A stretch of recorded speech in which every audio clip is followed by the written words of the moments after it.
Welcome to the Real Estate Pros Show, where we interview real estate investing professionals from coast to coast, as well as the service providers that serve the real estate investing industry.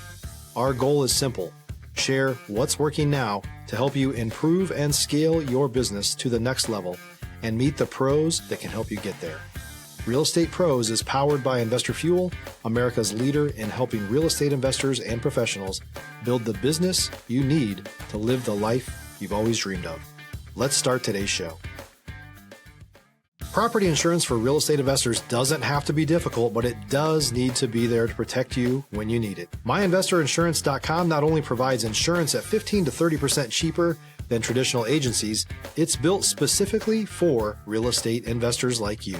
You can set up an account in about 2 minutes, get quotes on properties, turn on and turn off insurance for your fix and flip or rental properties in around 2 minutes without having to talk to anyone directly, all through our portal. There's no better way or faster way to make sure you've got the coverage you need to protect you, and no more lengthy policies either. Once you're set up, you're billed monthly and prorated by the day for however long your policy is active. It's powered by MSI, the third largest independent MGA, with 1.5 million customers and more than $1 billion in cumulative premiums written. Get set up today in about 2 minutes at myinvestorinsurance.com/fuel.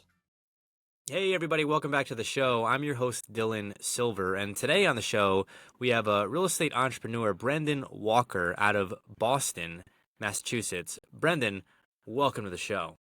Hey, thanks, Dylan. Really appreciate you having me on here. Absolutely. I like to start at the top. How did you get into the real estate space? It's an interesting story. I actually started real estate when I was 13, so pretty early. I was working for my cousins at a very, very early age, flipping houses actually. So I would do that in the summers and on the weekends throughout like the school year, around like high school time frame. And that taught me the ins and outs of how to get into flipping. So when I graduated college, I actually created my own company, started flipping on my own, and have scaled and grown that company and also expanded into other markets as well besides just flipping. So that's the short and simple answer. So going from being literally a kid, seeing these fix and flips, did you know right then and there that this is something that really interests me? I'm going to make a career out of this? Not at all. I was just honestly, I was saving up money to buy like video games and stuff back then. It was not so. It was I wanted to, I was a very big nerd. Still am. Love tech, love all that stuff. But back then, I remember my mindset is, hey, I'm working hard. I'm learning a good new skill, but at the same time, I'm able to earn some income to kind of buy the things that I wanted. Those were the things that were on my mind then. It wasn't until a lot later that I started realizing that this is something that you could actually build a business and a career around, and to support myself and also a lot of other people, since we have a lot of people on staff as well too. So when you're a kid seeing this, are you in the Massachusetts area when you were seeing these flips happen and partaking in Boston area? Yes. Everything that we did was predominantly in the Massachusetts area. So I'm located in Boston. But I actually grew up south of Boston, and we worked on houses in that local area. Buying houses at auction, wholesaling really wasn't a thing back then, at least not to the degree it is now. And so you would just buy stuff at auction. You would hope that there wasn't, that much wrong with the property. And there were properties where we just came in, gave it a quick fresh paint job, and call it a day. And there's others that were complete teardowns, like, taking everything down to the studs. So it was, but it was a really cool experience as a kid. It was definitely a experience I wouldn't trade for the world. Going to school at that point, college age, you had some experience with fix and flipping and seeing that. At that point, was it on the horizon, hey, I'm going to be a real estate entrepreneur, or were you agnostic to what the future held? No, actually, I was very agnostic. So I'm still big into the tech world today as well too. So I'm not just a real estate entrepreneur. I'm a serial entrepreneur trying to work in multiple different asset classes. But real estate is, in my opinion, it was always the way to build that safety net. It was always that way to build that steady income, that steady growth, versus going after more risky and lofty goals and challenges. Because with real estate, you can just do a small house. One house can be the start of a business.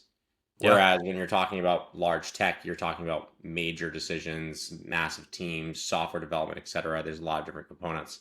And so it's a really easy to understand and easy to enter space for, honestly, I believe anybody can do it.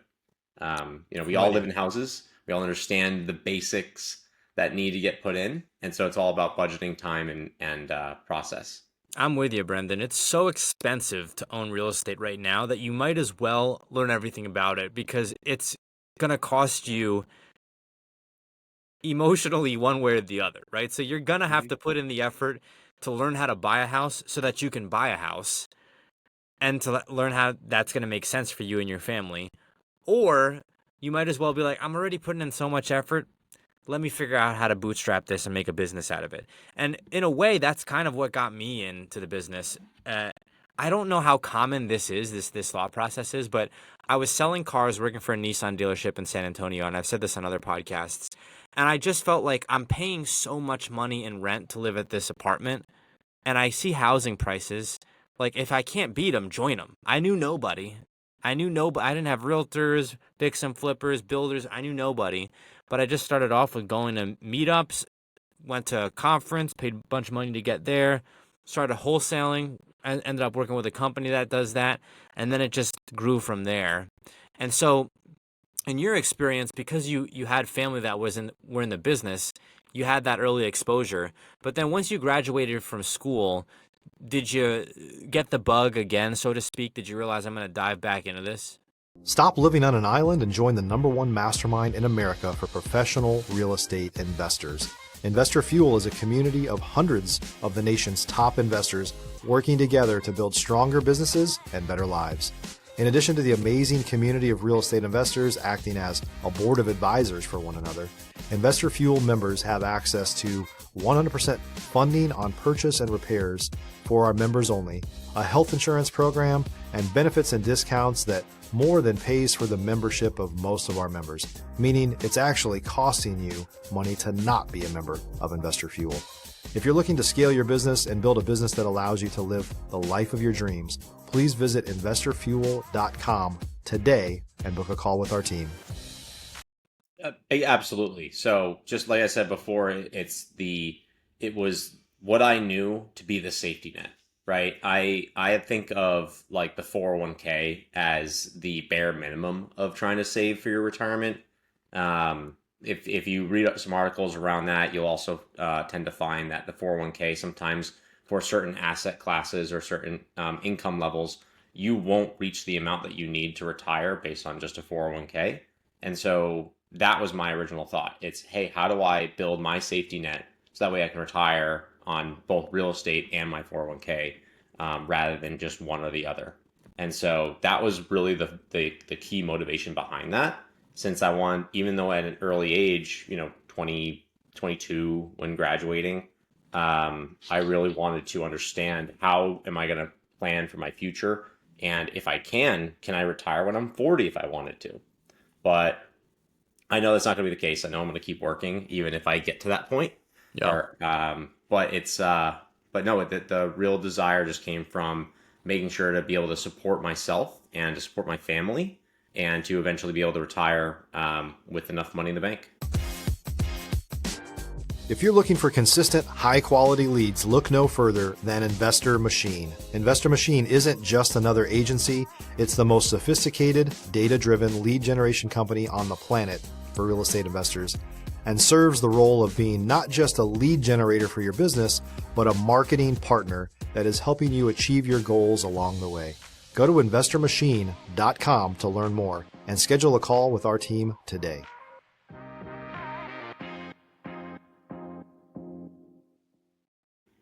Let's drill down and talk about some deals here, Brendon. So you get out of school. Are you then, it sounds like tech background. Did you go and get a tech job straight out of school? I did. So I was a software engineer, actually. So went into software engineering. So this is why I know anybody can do it, since I was ultimate nerd, coding away. Realized that wasn't my true calling, so I ended up moving into tech sales, which was a bit more interesting. And so that really got me a lot more comfortable with dialing. And that actually, what you talked about, Dylan, of just going to meetups, dialing, and calling different people to figure out what's the best price, different project, working with contractors, etc. Too many people are afraid to kind of pick up the phone and just go with the easiest option, or the first option, to reduce hassle and time for themselves. And so, but when you start having multiple conversations with people, you start building good connections. You find the people that you like to work with the most, and they like to work with you. And so you can kind of use those people over and over again, which is what we do today. So it's good to hear that you've done the exact same thing. Yeah, I mean, I think for a lot of people, you might not know exactly how to. Well, you did. You had it in your blood in a way, but a lot of people might not know exactly how to get started in real estate. And I tell everybody this: the way you get started is by putting yourself in the room. That's how you get started. It's not. And I really wouldn't advise people to just go buy a house and learn how. Like, you're gonna probably lose your shirt doing a fix and flip that way, especially now with margins slimming down. So I would say take the networking like a job. I have a mentor who tells me name, number, need, name, number, need. And if you're going to a networking event and not getting at least 3 numbers, right, then you failed. Yep. And Yep, so exactly. you need to look at it that way. Yeah, no, whenever I go to a networking event, I bring a card holder, and my goal at the end of the night is to be able to get rid of that card holder, like the entire stack of cards that I have inside. But also not just hey, here's my card, and then not talk to them. It's like, hey, after you have a full conversation with them, finding out the information, name, number, need, right, the 3 N's, Yeah. then hand the card over and be like, hey, let's have a chat, let's connect next week. Do you have a card as well, or do you have a number that we can exchange, etc. And then I haven't talked to. and Go then the ahead. most important thing, follow up. I haven't talked about this with another guest, but I want to drill down here and really give our audience some value about strategically, logistically, what does networking look like? So a lot of people, especially I had W-2 job, had nobody in real estate. At that time, I thought networking meant going to a RIA meetup once a month. Okay. I didn't see any traction with that. So then I went to a RIA conference, paid a bunch of money to go, and I felt like I got great value from that. But now today, I'm the host of this podcast. I have a separate podcast. I'm meeting people constantly in the real estate space. I go to 2 meetups a week. I try to what would you call select my friend groups based on people who are involved in the real estate space. It's almost like the networking never stops.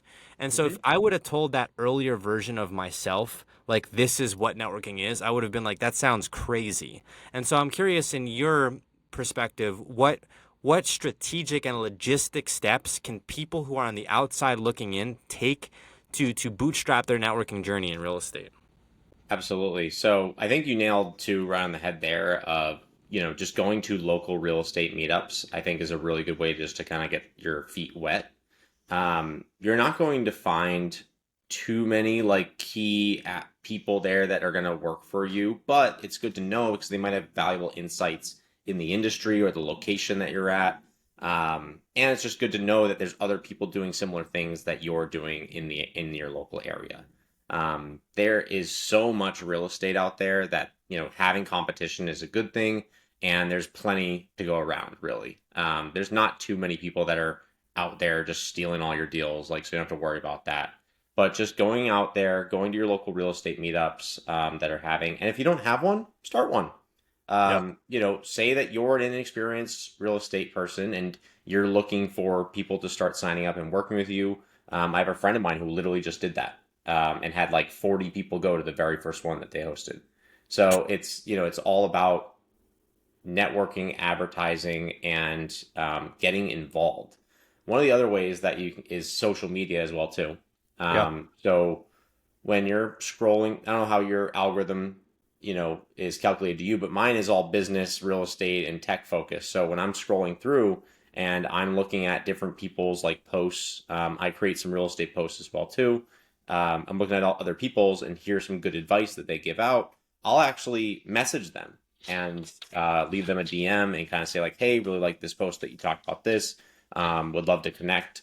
They follow back. We start a conversation. It's a good way just to kind of get involved Yeah. and start putting yourself out there a little bit more. And then also don't be afraid to learn. YouTube is a super, super valuable asset. This podcast, super valuable asset where you're getting to hear from a lot of different experts in the industry that have been doing this for years, especially if you're just getting started. So I would say it's constant learning. It needs to go with networking so that way you can stay consistent in the industry and learn more, because you're networking to learn, not just to pitch your next investment or whatever to. It's to also kind of take in additional knowledge. It's amazing how much of an open book people can be when you ask questions to them in these settings. It's truly Mhm. remarkable. You can ask them. You would think this maybe information that would be behind a lock and key, like DEFCON 1 level security intel about their business, and let us be like, oh, here you go. And they'll be like, wow, it's that easy? Because everyone is legitimately happy to be there. Like 9 times out of 10, these events are great. But I want to pivot a bit here, Brendon. Let's talk about a deal. So, A new or newer real estate investor looking to launch or grow your real estate investing business, please check out Investor Fuel Club. It's a coaching community, but unlike anything you've ever seen before. And you can actually partner with members of our mastermind from coast to coast on deals right in your market. There's no better opportunity to build a consistent business than to literally partner with pros to help you avoid costly mistakes, avoid the need for capital to do deals, and help you eliminate your fears as you're starting your business. Learn more about Investor Fuel Club at investorfuel.com/club. get out of school, you're a software engineer, go into tech sales, and of course you're saying, well, what do I do? Where do I invest my money? 401k, stock market. But I remember being a kid working with these flips with my family. Let me go and see what that's like. How did you find that deal? Was it a rental, flip? Tell us about that deal. Yeah, absolutely. So my first deal was actually so that I took on myself. It was actually right after college, and I did an FHA loan where because I was trying to house hack, if you've heard the term before, Yeah. where it was a two-family home. I was living in one side, and the other side was already rented out. And the great part about this property is that the side that was already rented out, that side was the owner occupied part of the unit that the previous owner had started renting it. So it was already like redone. It was a lot nicer. And then the other side that I was going to be living in was trash. Like everything needed to be redone. I think the walls were the only thing that I didn't replace, but I did everything myself. So from because of my experience as a child working for my cousins, I understood, hey, these are the things that need to get done. I know how to do all these interior, cosmetic, etc. things. You know, just because for licensing reasons, I tend to just in my business, I tend to always make sure you're hiring licensed plumbers and electricians. And depending on the amount of woodwork that needs to be done, you should also hire a licensed contractor as well too. But everything else that's cosmetic, that's stuff that you can do yourself. You don't need a team. Like money is a tool to get things done in a shorter amount of time, or if you don't have enough time to get those things done. But if you have the time and the bandwidth and the knowledge to do it yourself, do it yourself. It's a great way. Like that's why Home Depot and Lowe's are such a, massive company, is because of, the DIYers, right? And so it's so that deal, so I lived in that. I actually had a couple roommates as well too that I had. So I was basically living there completely rent free. And when the COVID housing market bubble happened and the interest rates crashed, I refinanced that and I moved out and I moved on to my next project. So because I only owned that property for about a year. I stayed in that for a year to meet my FHA requirement, which you're supposed to live in at the FHA home for 1 year. And then I moved on to my next project and rinsed, repeated, did it again, formed a company, and now I've done, dozens of homes at this point. So Uh, did you hold on to that first property? Did I you still did you have keep it that? today. That's a great move. That's the biggest regret that to the point where I don't have any deeds in my name or an LLC that I own yet. So I'm on the journey, the infancy of my journey. But uh, when I do get some, I realize I am going to hold on to that first property. And if I don't, shame on me, because every investor that I've had on here has told me time and time again, I wish I didn't, right? I didn't know back then, but I wish I didn't. And so you go from having that first property that you house hacked to then you rinse and repeat, right? And you're seeing proof of concept here, and then you're scaling. You're realizing there's an opportunity here. At what point did you decide that this was you were gonna scale this up to where it's at today? It was a few years ago, so probably about 3 years ago, so back in 2022. So, because in the span of 2 3 years, I had done three properties, and that wasn't even in a company. It was just through myself. And I realized I'm like, if I can make the numbers work for myself and doing these properties, and I was buying these properties on market. These weren't off market properties. These were on market deals that I was finding and negotiating and doing that, right? So you can find good deals on market. It doesn't always have to be off market. But then when I started looking at off market opportunities, I knew this was something that I wanted to try to make a business. And so started that about 3 years ago in 2022. Started small with doing condos, where we were just renovating and flipping condos and trying to be in and out within just like 3 months basically at a time. And the first two I did all on my own, like no help, like just did them all on my own just to make sure that I could keep the expenses as low as possible. But once I started looking at properties that were full rehabs, all right, hey, yes, this needs all new plumbing, all new electric. We need the walls taken down. This is too much. That's too much for a one man job, right? So once I started realizing that that's the space that I wanted to get into and scale up to, that's pretty much where I've gone. And then there's different tax strategies that you're going to learn throughout your process of how you can do like 1031 exchanges, you can do a cost segregation study to help reduce expenses. But the great thing about flips, and why I really wanted to start as a business, was the tax write-offs, because when you're spending so much money on all the repairs and fixes, all of that is tax write-off on the income that comes in either from the rental income or from the sale of the property. And so once I started realizing that I wanted to sell some of these properties and that I also wanted to, write off more of my rental income that was coming in, that's the main reason why I started the business. And then we've grown the business to other asset class areas as well too at this point. No one has a crystal ball for the future, and nor can people predict where rates will go and so on and so forth. But I'm curious to get your perspective on New England real estate in general. I'm in Texas, right? So in Texas, people all over the country, but definitely us Texans, think that we've got the best real estate market, in the country. And Florida's right there, and there's a lot of pride in that. And you're actually the first single family home investor that I've had in the Boston area. And I lived in Boston for 6 years. So I remember this was 2015 timeframe. I remember how expensive home prices were then. And of course, they've only doubled or more than that since then. And so as a single family home investor in the Boston area, do you feel like, well, I guess this is a two-part question. Do you feel like there's maybe an increased barrier to entry because just the market is there's more operators in the market, and the maybe not even that, but just the price of the real estate, number one. And then number two, are you bullish on New England real estate in general for single family investors, or do you think it's at some point going to be unattainable? What's your perspectives on both those topics? Yeah, no. So I'll correct one thing and then I'll answer both those. So we have single multi and also commercial multi in Okay. our portfolio.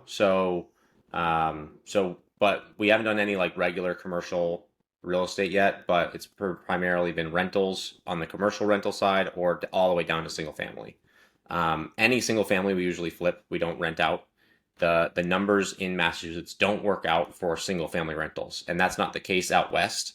In Texas, I also don't think that really works out super well with single family rentals. It does for some, but I living in Texas for a year, I got to kind of understand the real estate market down there as well too. Yeah. Because I lived there. That was actually that gap year between 2020 and 2022 was the year that I lived down in Texas. Did a few deals down there while I was there. And so it was a really interesting market down in Texas because there was so much new construction happening.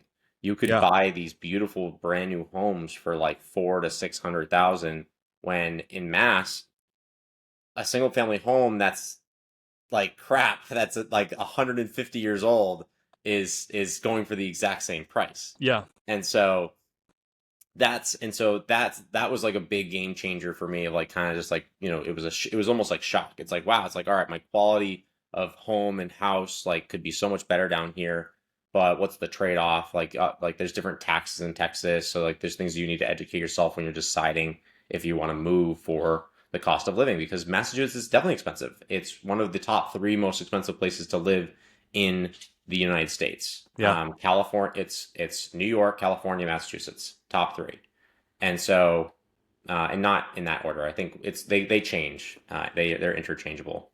But the affordability question of Massachusetts, there's a lot of low income housing programs that you probably don't even know about. Massachusetts is one of those states that actually offers a lot of those, where I know that you can get, if you make under, I think like $112,000 a year, you can get a 0% interest loan for your entire 20% down payment here in Massachusetts. So so that's just at the gate. And so, you have to qualify for that. You have to apply and all these other things. But there are these programs that put in place that if you do a little bit of digging and a little bit more homework, you're going to be able to take advantage of these programs and help. I unfortunately was never able to take advantage of those same programs. I only took advantage of the FHA program, which is, putting down like 3%. So super low. Like I just graduated college, took my first 2 paychecks and bought a house with it. It was, so I went basically all in, right? Yeah. Because even though it was like 15 grand, all in, to me, it was a lot of money at the time, just graduating college. So, and so I definitely understand the affordability is really, really tough. That's why you got to work on moving away from the city at first, because the farther away from the city you get, the more affordable that those homes typically will be. Most of the projects that we've done has actually been like 45 minutes outside of the city. But like Boston proper, if you just do the number, like the CapEx on Boston proper is like 0.05 or worse, or 0.5 or worse. And so, which is, if you know real estate, you know that that's not good. Because what they're doing is betting on the equity in the property goes up so much, when they decide to sell, or you just really want to live in the city. Either one works, but but there's ways to make it affordable. But if you want that nicer home and you have if you have no attachment here and you want to move to somewhere else, I know lots of people that have gone down to like South Carolina, Texas, to buy a home because they know that they can buy a 2,000 square foot home that's fully redone and built down in South Carolina or Texas for 400,000, and that's like a 5-bedroom home. Where in Massachusetts for 400,000, you're going to get like a 2 or 3 bedroom home that's only like 1,200 square feet or less. Yeah. So it's just hey, where are your priorities? And if you can do it, then great. Then you should definitely take advantage of moving to different states and kind of seeing what that's like. And I have a few friends that have done that as well too, both investors and not. And then other people like myself, even though my goal is to have multiple homes and live in different states as I work and grow, and at some point we'll expand outside Massachusetts as well too. Yeah. So that's And then I forget if I answered both of those questions. Just general feedback as far as are you bullish on single family? It didn't sound. I would say yeah. You answered it because you mentioned briefly. As a single family investor, the math that isn't mathing in Boston.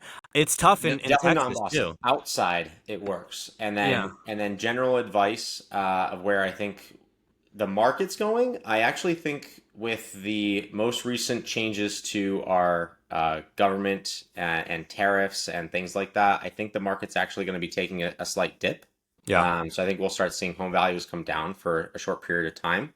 But everyone should know that just like stocks, like home prices go up and down, and they come back up and they go back down, and then the next time they go back up, they're higher than the time before. That's kind of just how the economy and our economics work in the United States. So if if it becomes not a good time for you to sell, the worst thing you have to do is just hold on to it, wait for the chance to refinance it at a lower interest rate, and then do the math on, hey, how long do I have to hold on this asset to make this refinance worth my while? Because you're going to pay a couple $1,000s in closing costs. Yeah, I mean, the best time to buy a home was 2019. The next best time is, who knows, maybe today. But we are coming up on time here, Brendon. Thank you so much for being on the podcast today. Where can folks go to get a hold of you?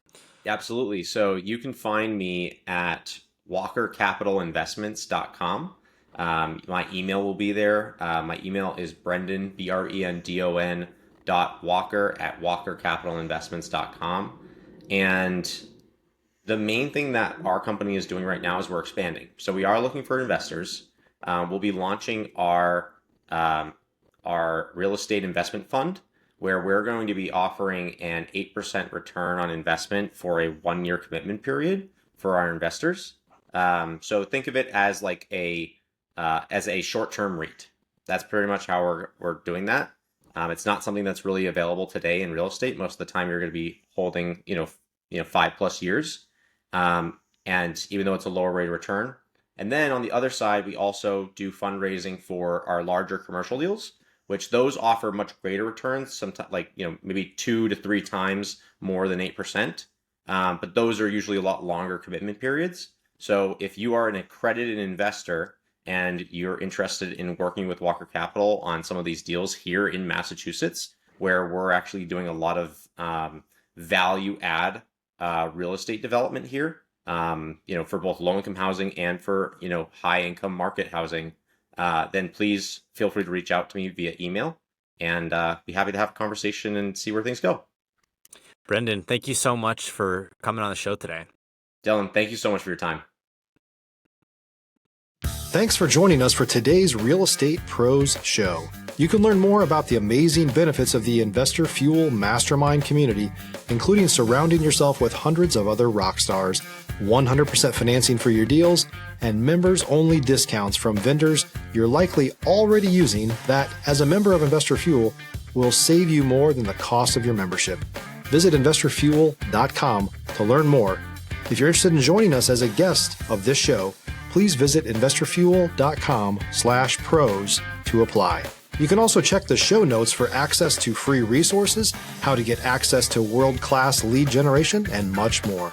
Don't forget to subscribe so you never miss another episode. Have a great day. We'll see you on the next show.